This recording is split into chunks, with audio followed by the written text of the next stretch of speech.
नारायण राणे शिवसेना सोडून गेले नसते तर महाराष्ट्राचं राजकारण वेगळ्या दिशेने गेलं असतं, हे सूचक उद्गार आहेत भाजपचे नेते नितीन गडकरींचे. काँग्रेसचे नेते नारायण राणेंच्या 65चा कार्यक्रम मुंबईत पार पडला. त्यानिमित्ताने सर्वपक्षीय नेत्यांना निमंत्रण देण्यात आलं. यावेळी गडकरींनी राणेंचं तोंड भरून कौतुक केलं. तसंच आपण राणेंना काँग्रेसमध्ये जाताना आगीतून उठून फोफाट्यात जाऊ नका असा सल्लाही दिला होता. अशा शब्दात गडकरींनी काँग्रेसवर निशाणा साधला. तर नारायण राणे विरोधी पक्षनेते असताना त्यांनी दिलेला सूट घालून आपण अर्थसंकल्प मांडला अशी आठवण माजी अर्थमंत्री जयंत पाटलांनी आवर्जून सांगितली. तर राणेंनी या सर्व उपस्थित नेत्यांचे आभार मानले.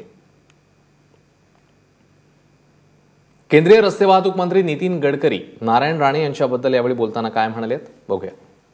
राणे साहेबांनी ज्यावेळी शिवसेना सोडायचा निर्णय घेतला त्यावेळी मी त्यांच्या घरी शेवटपर्यंत बसला होतो की काय सांगितलं तुम्ही करेल.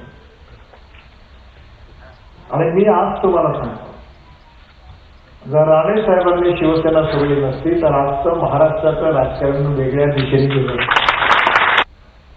आणि म्हणून एकदा बाळासाहेब मला म्हणाले होते की तू असं कर, हे नवलकर ढाके अजून 3-4 हे सगळे भाजपमध्ये घेऊन जा, तू इकडे ये. तू भाजपच्या लायकीचा नाही, हे शिवसेनेच्या लायकीचा. मी त्यावेळी म्हटलं होतं की तुम्ही आगीतून निघाल्याने थोपटात पडले सोयी साहेब काँग्रेसमध्ये गेला, तुम्ही जाऊ नका. काँग्रेस तुमच्याकरता उपयोगाची नाही. कारण सुशीलकुमार शिंदेना माहित आहे की हायकमांड हसली की आपल्याला हसवलं.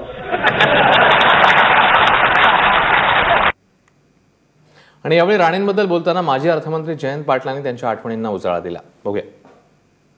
एकदा मी भरपूर वजन कमी केलेलं आणि त्यामुळं अर्थसंकल्प मांडायच्या आधी मला घालायला कुठलेच कपडे बसत नव्हते, म्हणजे सगळे लूज होत होते.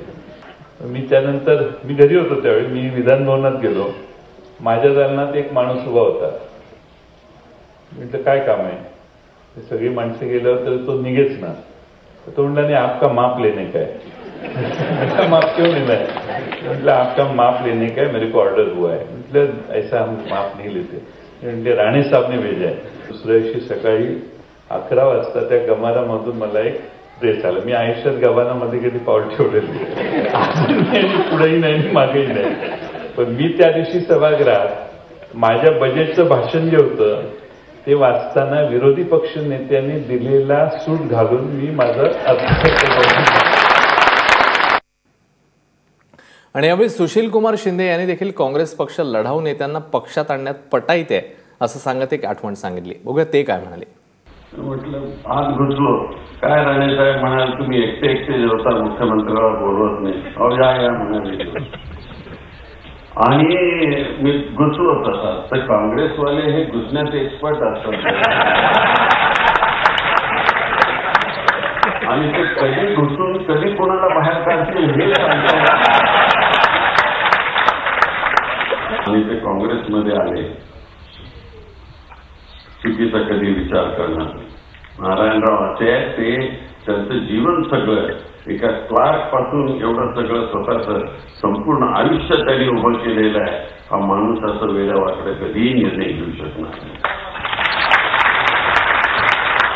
पराभव एवढा मोठा पराभव झाला तर ती पचवण्याची ताकद त्यांच्यामध्ये आहे. 1-2 पराभवाने काही माणसाची मरून जात नाही, ते पुन्हा जिवंत होतात.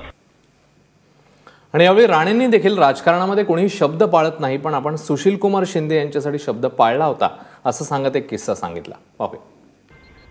नितीन गडकरी आजचा कार्यक्रम भावेनी सांगितलं, क्षणिक बोलले. मी ना काही विचार केला नाही. याला मैत्री म्हणतात, याला मैत्रीचं पावित्र्य म्हणतात. मैत्री सगळं का फार शब्द सोपा झालाय आणि लगेच अरे आमची मैत्री आहे, पावित्र्य नाहीये. पावित्र्य नाही त्याच्यात, राखली पाहिजे, जोपासली पाहिजे. आणि ती जोपासली ती दिसली पाहिजे, अनुभवता यायला पाहिजे तर मैत्री. दुसरी घटना सांगतो तुम्हाला. एवढा कोण मोठा निर्णय होत घेत नाही. विला सांगतो सरकार आम्ही पाडत होतो. झालं पाडलाच जमा होतं. सरकार गेलाच जमा होतं. आणि त्यातल्या काही लोकांना आवडलं नाही आणि ते घडू दिलं. एक दिवशी मी विरोधी पक्ष नेत्याच्या माझ्या घरी होतो बघल्यात. आणि तिथे काँग्रेसचा एक नेता शिवसेनेचा क्या कर रहा है. सरकार गिरा रहे हैं और क्या नहीं, मगर कभी तक चलेगा, मतलब 5 तक चलेगा। जब तक विलासराव है तब तक हमारा चले, फिर विलासराव नहीं होगा तो मेरा नहीं, हम बंद कर दें। तो किसको करें तुम लोग, इसे कोणाला करता सुशील कुमार करायची इच्छा आहे, मी चला मी सरकार पाडत नाही, शब्द दिला। राजकारणात तो शब्द बोललेला पाळत नाही, त्या नेमकी अपवाद आहे, त्यातला एक नाराज आहे।